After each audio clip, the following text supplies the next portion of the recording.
Assalamualaikum warahmatullahi wabarakatuh. Perkenalkan, nama saya Stefani Oleh Pratiwi, nomor stambuk 19660193. Di sini saya akan memaparkan materi yang berjudul ekuitas merek.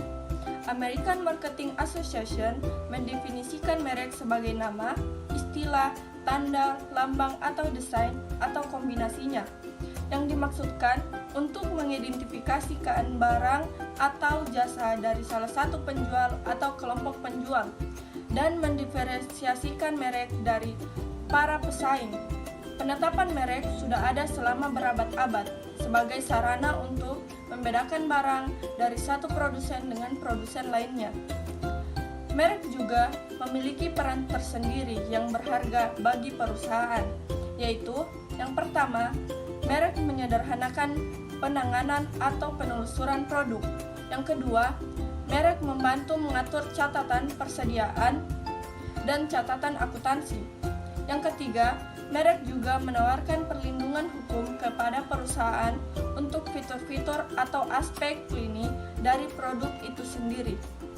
Selanjutnya yaitu ruang lingkup penetapan merek. Penetapan merek atau branding adalah memberikan kekuatan merek kepada produk dan jasa. Penetapan merek adalah tentang menciptakan perbedaan antar produk. Pemasar harus mengajarkan tentang siapa produk itu kepada konsumen dengan memberikan namanya dan elemen merek lain untuk mengidentifikasikan produk. Begitu pula dengan apa yang dilakukan produk dan mengapa konsumen harus memperhatikan. Selanjutnya yaitu model ekuitas merek. Meskipun pemasar berpandangan serupa mengenai prinsip penetapan merek dasar, sejumlah model ekuitas merek menawarkan beberapa perspektif yang berbeda. Berikut adalah 4 model dari model-model yang sudah diterima, yaitu yang pertama, penilaian aset merek, yang kedua brand, yang ketiga yaitu model akar, yang keempat adalah model resonansi merek. Terciptanya ekuitas merek yang signifikan mengharuskan kita mencapai puncak atau titik tertinggi piramida merek yang hanya terjadi jika kotak bangunan yang tepat terpasang pada tempatnya. Yang pertama, keutamaan merek adalah seberapa sering dan seberapa mudah pelanggan memikirkan merek dalam berbagai situasi pembelian atau konsumsi. Yang kedua yaitu kinerja merek adalah seberapa baik produk atau jasa memilih kebutuhan fungsional pelanggan. Yang ketiga, penilaian merek adalah berfokus pada pendapat dan evaluasi pribadi pelanggan itu sendiri. Yang keempat, yaitu perasaan merek adalah respon dan reaksi emosional pelanggan terhadap merek.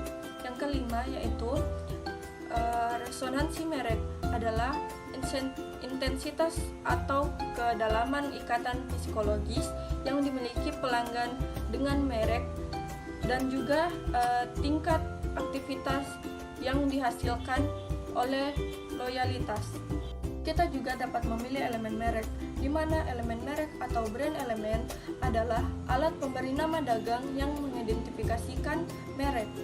Sebagian besar merek kuat menerapkan berbagai elemen merek. Kriteria pemilihan elemen merek.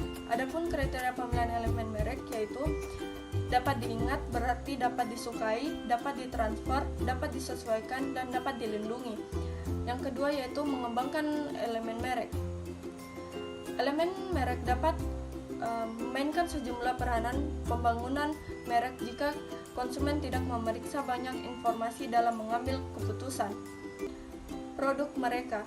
Elemen merek seharusnya mudah dikenali dan diingat, serta bersifat deskriptif dan persuasif. Selanjutnya yaitu merancang kegiatan pemasaran holistik. Apapun alat atau pendekatan yang mereka pilih, pemasaran holistik menekankan 3 tema baru yang penting dalam merancang program pemasaran pembangunan merek, yaitu yang pertama personalisasi, yang kedua integrasi, yang ketiga yaitu internalisasi. Selanjutnya yaitu menciptakan strategi penetapan merek.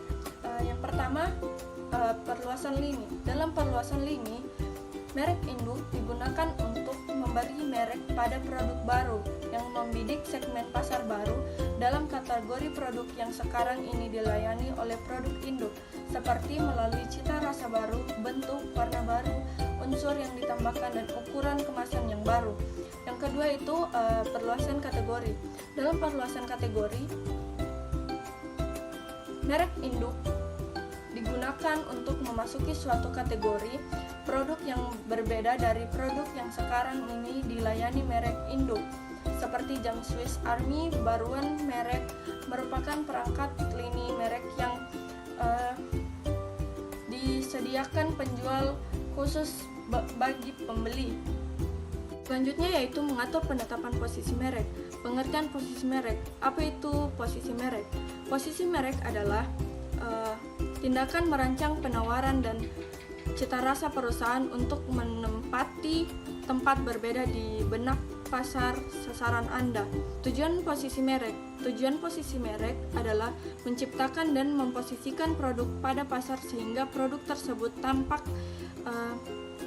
berbeda dan menjadi terpisah dengan merek pesaing. Memposisikan produk sehingga dapat menyampaikan berbagai keunikan produk kepada pelanggan. Pentingnya posisi merek. Untuk membangun atau membentuk posisi merek di mata pelanggan, Anda perlu mengidentifikasi keunikan atau perbedaan brand tersebut dari para pesaingnya. Keunikan atau perbedaan tersebut akan menjadi senjata untuk menarik perhatian pelanggan. Baik, itulah hasil pemaparan materi dari saya. Lebih dan kurangnya mohon dimaafkan. Wabillahi taufiq walhidayah. Wassalamualaikum warahmatullahi wabarakatuh.